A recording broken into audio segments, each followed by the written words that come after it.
ایک انسان تھا جس کا ایک ہاتھ نہیں تھا۔ وہ چیخ چیخ کر کہہ رہا تھا، مجھ سے عبرت حاصل کرو اور کسی پر ظلم نہ کیا کرو۔ کسی نے اس انسان سے پوچھا کہ میرے بھائی تیرا قصہ کیا ہے؟ تو اس نے کہا، میری کہانی بڑی عجیب و غریب ہے۔ میں ہمیشہ ظلم کرنے والوں کا ساتھ دیتا تھا اور خود بھی ظلم کیا کرتا تھا۔ ایک دن میں نے ایک مچھوارے کو دیکھا جس کے پاس ایک بہت بڑی مچھلی تھی۔ مجھے وہ مچھلی پسند آ گئی۔ میں مچھوارے کے پاس پہنچا اور کہا کہ یہ مچھلی مجھے دے دیں۔ مچھوارے نے کہا، میں اسے بیچ کر اپنے بچوں کے لیے کھانے کا کچھ سامان گھر لے کر جاؤں گا، اور اگر میں یہ تمہیں دے دوں گا تو میرے بچے بھوکے رہ جائیں گے، تو اس لیے میں یہ مچھلی تمہیں نہیں دے سکتا۔ پھر میں نے مچھوارے کو مارا اور مار پیٹ کر اس سے مچھلی چھین لی اور چل دیا۔ پھر اچانک اس مچھلی نے میرے انگوٹھے کو کاٹ لیا، اور جب میں گھر پہنچا تو انگوٹھے میں درد اٹھا، اور درد اتنا بڑھ گیا کہ میری نیند اڑ گئی اور پھر میرا پورا انگوٹھا سوج گیا۔ جب صبح ہوئی تو میں ڈاکٹر کے پاس پہنچا اور پوری بات ڈاکٹر کو بتائی۔ ڈاکٹر نے کہا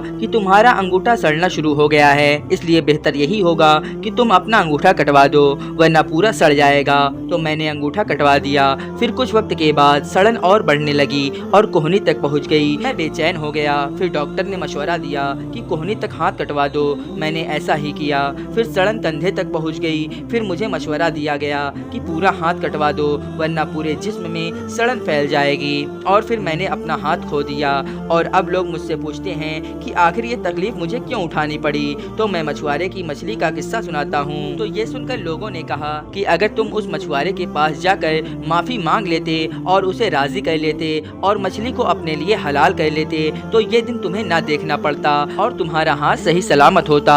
اس لیے اب جاؤ اور اسے ڈھونڈ کر اس سے معافی مانگو اور اسے راضی کرو، ورنہ تمہارا پورا جسم سڑ سکتا ہے۔ میں اس مچھوارے کو پورے شہر میں ڈھونڈنے لگا۔ آخر میں نے اسے ڈھونڈ لیا اور اس کے پیروں پر گر پڑا اور رو رو کر کہا کہ اللہ کے واسطے مجھے معاف کر دو۔ اس مچھوارے نے کہا، بھائی تم کون ہو اور کس بات کی معافی مانگ رہے ہو؟ میں نے اسے بتایا کہ میں وہی ہوں جس نے تم سے مچھلی چھینی تھی اور تمہیں مارا بھی تھا۔ پھر میں نے اسے اپنے ہاتھ کھونے کا قصہ سنایا تو مچھوارا بھی یہ سن کر رو پڑا اور کہا، میں نے تمہیں معاف کیا اور مچھلی کو تمہارے لیے حلال کیا کیونکہ میں نے تمہارا حشر دیکھ لیا ہے۔ پھر میں نے مچھوارے سے پوچھا کہ تمہیں خدا کا واسطہ مجھے بتاؤ، جب میں نے تم پر ظلم کر کے مچھلی چھینی تھی تو کیا تم نے مجھے کوئی بد دعا دی تھی؟ تو مچھوارے نے کہا کہ ہاں، میں نے اس وقت کہا تھا کہ اے اللہ، یہ اپنی طاقت کے گھمنڈ سے مجھ پر غالب آ گیا اور تو نے جو رزق مجھے دیا مجھ سے چھین لے گیا اور مجھ پر ظلم کیا۔ اے اللہ، تو اپنی طاقت کی ایک جھلک دکھا۔ تو میں نے کہا کہ بے شک اللہ نے اپنی پکڑ میں مجھے لیا۔ اے رب کائنات، میں اپنے تمام اگلے پچھلے گناہوں سے توبہ کرتا ہوں، مجھے معاف فرما دے میرے رب۔ یا الہی، اب میں کسی ظالم کا ساتھ نہ دوں گا اور نہ ہی خود کسی پر ظلم کروں گا۔